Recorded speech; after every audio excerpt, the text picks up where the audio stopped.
Hello and welcome to my channel. Today is going to be a tutorial how you can seal a sheetrock seam while immediately texturing the wall with joint compound. Let's jump right in. Tools required for this job will be a mixer paddle, a cordless or an electric drill to mix it with. Optional will be a scoop to scoop it out of the bucket. And if it's new sheetrock, you'll need a 4-inch knife for taping and a 10 or 12-inch knife that will do your texturing. This is a hop, people that like to hold on to it. This is a mud pan, which for people who want to be able to set it down and more or less an experienced person. I preferably don't like them. Okay, I just built a 4-foot by 4-foot wall as a sample. At the joints, this should be about every 6 inches apart, and in the middle should be about 12 inches apart. Around the outside edges, it should be every 6 inches. Try to put your two taper joints together because they're factory tapered, uncut. If you look underneath, which if you can see in the camera, can you see that, the daylight? That's the taper. That allows for the seam without having to taper it and feather it way out. The mud that I use is a lightweight mud. If you use general purpose or a heavier weight, it's harder to push. Lightweight goes on easy. We're going to mix it up real quick. Remove the plastic, lay it on the lid, because we're going to lay it back on there to keep it moist. Do not throw it away. Just until it's creamy. Right now you can see that it's porous, it looks thick. So put it on a lower setting, push about halfway down, start slow. Hold your feet against the bucket.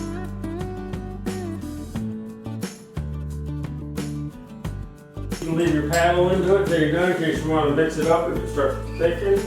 Okay, this bucket scoop, it gets right tight to the edge. And just fill up what you think you can use without it drying out. The reason a lot of people don't like this, when you set it, it'll slide off. That's why a lot of people prefer this. See how it's sliding down? I set it in a hole of a ladder or on something. If you're using this, do the same thing. You would just scoop it in, scrape it off. Now it can sit anywhere you want. It's enough, because you gotta have enough to put a coat on the whole seam. This is more than enough.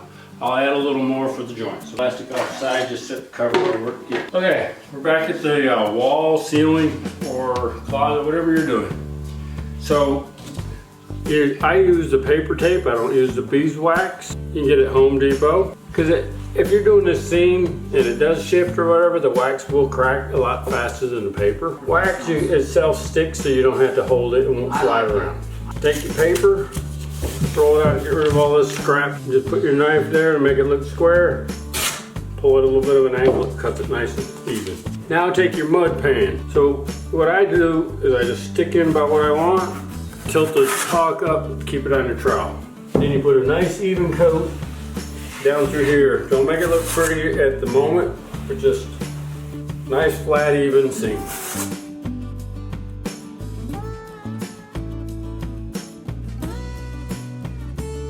You don't care about all this out here because your knife won't push it.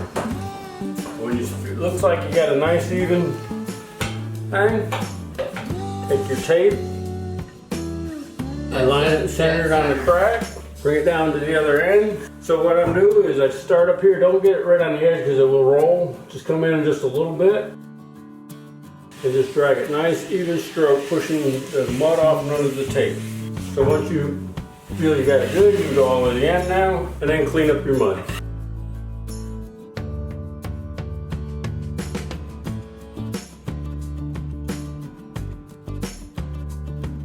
For nail holes, what we're doing is just push down, scrape off. Don't leave a big mound like that because it'll take a lot of sand. You just want to cover all the nail holes real quick. Now, if you were doing regular drywall, this would be step 1, step 2, step 3. In this process that we're doing with the texture, we're going to skip all the other coats. We're going to go right on the texture. At this point, we're going to go ahead and get our bigger knife, 10, 12, whatever you get. Take your mud. So you're putting another coat right on when it's wet. Right, we're not even gonna let it dry. If this was not going to be a textured wall and you were going to paint it, you would have to wait a few hours, come back in before you add your second and third coat in order to paint. But we are not doing that. With a textured wall, you jump right in. Now that we have the tape filled in, it's pretty level, you can actually just apply, and I do it in a curved motion. Here under the camera, make it, get a good job on, and then apply it in an arch. And just keep doing, repeat. If you're looking close, you'll see the air bubbles. Don't try to scrape them out. The reason is we want to add texture. So the biggest thing is to get all this bare sheetrock, just mud on.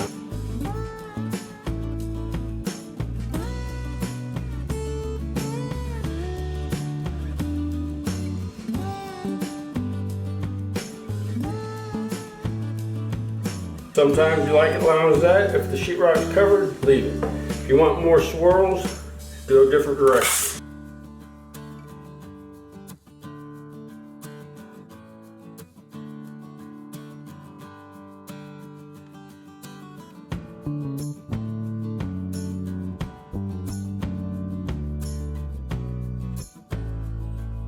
Take that hole.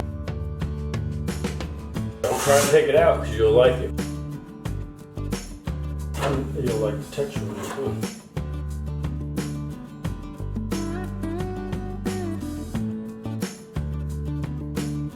So if you see a little thin, scoop in, scoop out. If it falls off, put it back in pan, scoop again. Don't do real thick because it will crack. Now we're just trying to get every spot covered. You can add color, I just don't prefer it. I've had it not cover good, it changes the drying, and yes, it can be done. We've done it before. I absolutely prefer not to. You use a roller and a paintbrush. The paintbrush goes underneath all the seams, and then you roll over. Now, as you're saying that, the good thing to remember is you want to go 1/2 inch, 3/4 inch nap roll. So now is when the creation starts. As you can see, it's gobbed up. And what we're going to do is you can either smooth it out and put swirls. You can leave much texture, you can drag it. You can add whatever you want at this point. Or you can do nice, just even swirls. I like random. Yeah, even swirls I don't like. I'm not a fan of it being perfect. Because then you notice things. And this helps hide fingerprints, chips, drill holes, etc. There's texture to it. This is what I like. Now let it dry overnight, at least like 12 hours, and you will take a 3/4 inch nap roller with semi-gloss and apply 2 coats. And here's one room in my office that has the texture. In the bathroom, next to the shiplap, looks really nice.